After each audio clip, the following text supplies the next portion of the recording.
What up, fight fans? And raise your hand if you woke up early to watch this fight. I know I did, at least for the main event, let's be real. And it was amazing because if you woke up early just like me, then you got to witness a beautiful fight in the main event.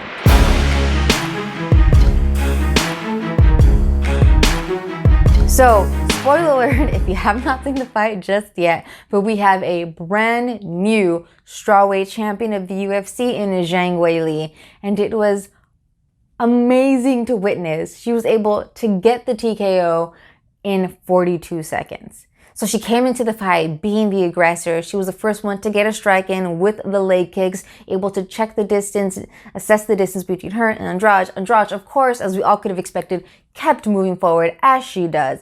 And Zhang was able to capitalize on that, got her with the right hand. Andrade kind of doubled over a bit, almost lost her balance, and then Zhang came in with the knees to the head.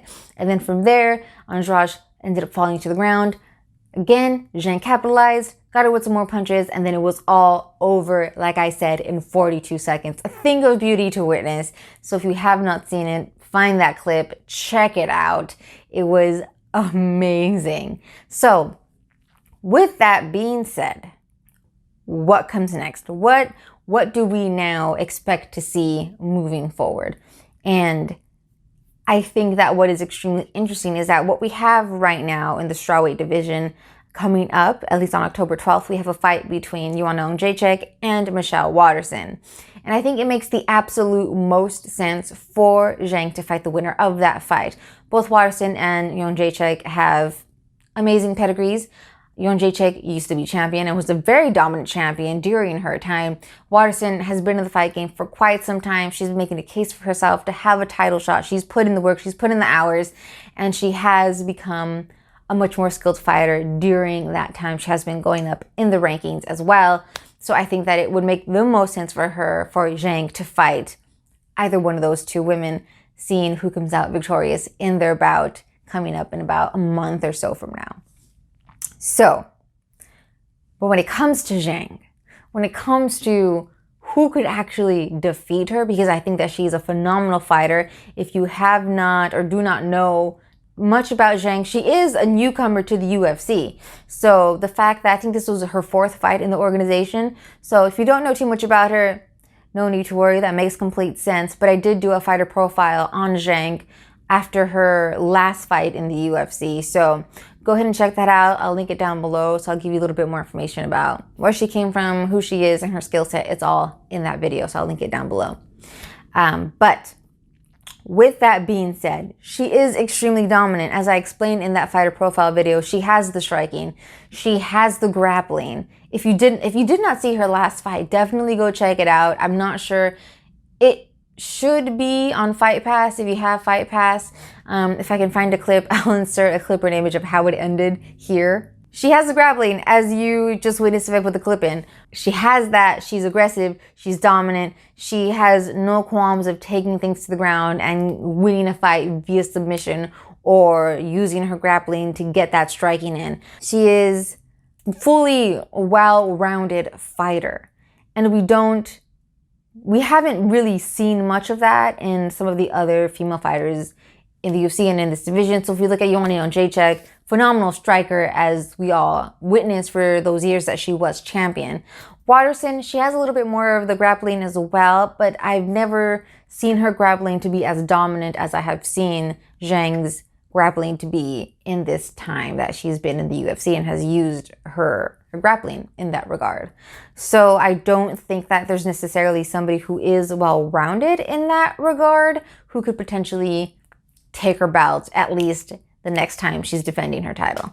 I don't see that happening, which I'm excited essentially to see the women's divisions, which perhaps that's another video. I can get into that a little bit later as to the women's divisions you've seen what they look like at the moment.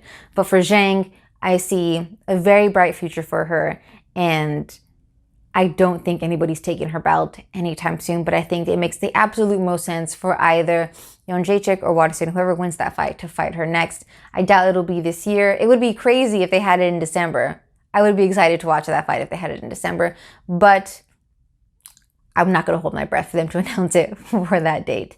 So with that being said, I think that this was an extremely intelligent move on the UFC's part.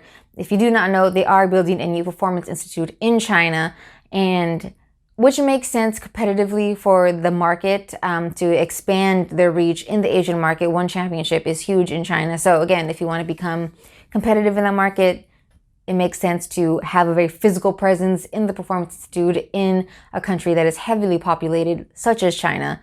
And then to set up the opportunity for the first Chinese champion in the UFC. Zhang Weili is the first Chinese champion in the UFC. So to set that up was very intelligent. To hold that fight in China was very intelligent.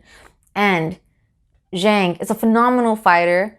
So I am not surprised that she is now the new strawweight champion, and to be able to have her, who I think that Zhang Weili is extremely marketable. If you do not follow her on Instagram, I highly suggest you do so. She does put out great content of her training. She also puts out some really interesting content just about martial arts in general and Chinese martial arts in general. So that's great in terms of a cross-cultural experience, multicultural, intercultural experience as well. And then also you get to see her personality a bit more when it comes to just to her as a fighter, which, as we all know, the fight game isn't just what happens in the octagon. The fight game is everything else, which is why smack talking is huge, as Conor McGregor has made it so popular and made the UFC just more entertaining in that regard. The fans love it. Well, fans either love it or hate it, but either way, the fight game is more than just the octagon. So given that, and given Zhang's personality, which does shine much, much more on her social media and on Instagram specifically, I do think that she's highly marketable. She made this great post, which I think was just hilarious and adorable, where she was comparing herself to the Kung Fu Panda. She posted it maybe about a month or so ago. It was hilarious. And just that type of personality, letting that shine through a bit more, I think will help to make her even more marketable.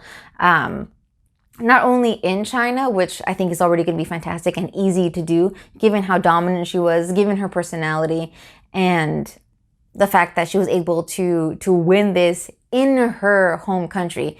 I think marketing her in China is going to be easy. Marketing her in the United States and Western countries might not be as easy, especially in the United States, just because we are so hung up on people who we can relate to and who we can understand very like forward and to be blunt about it, like people who do speak English as well. I think that it makes it easier to market. We've seen this in other fighters near the champions who are foreign to the United States.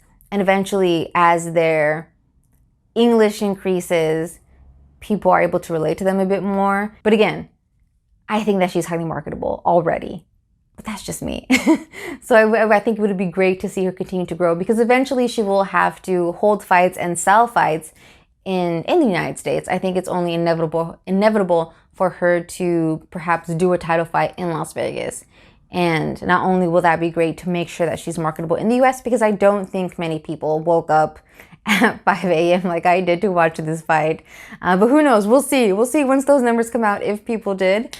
But again, eventually she will have to sell fights in the US. So I think that this is a great move if they market her well in both regions of the world, in both the East and the West. I think this will be phenomenal to help the company grow, but then also be a phenomenal career opportunity for Zhang, for her to not only remain champion, but to also use that cachet to build herself up, to build her own brand, and to just be not only a very dominant fighter, but a star in the UFC. And I think that she definitely has that potential. Let me know what you guys think in the comments down below. As always, don't forget to like, comment, and subscribe to my YouTube channel for more. And I'll be seeing you in the next one.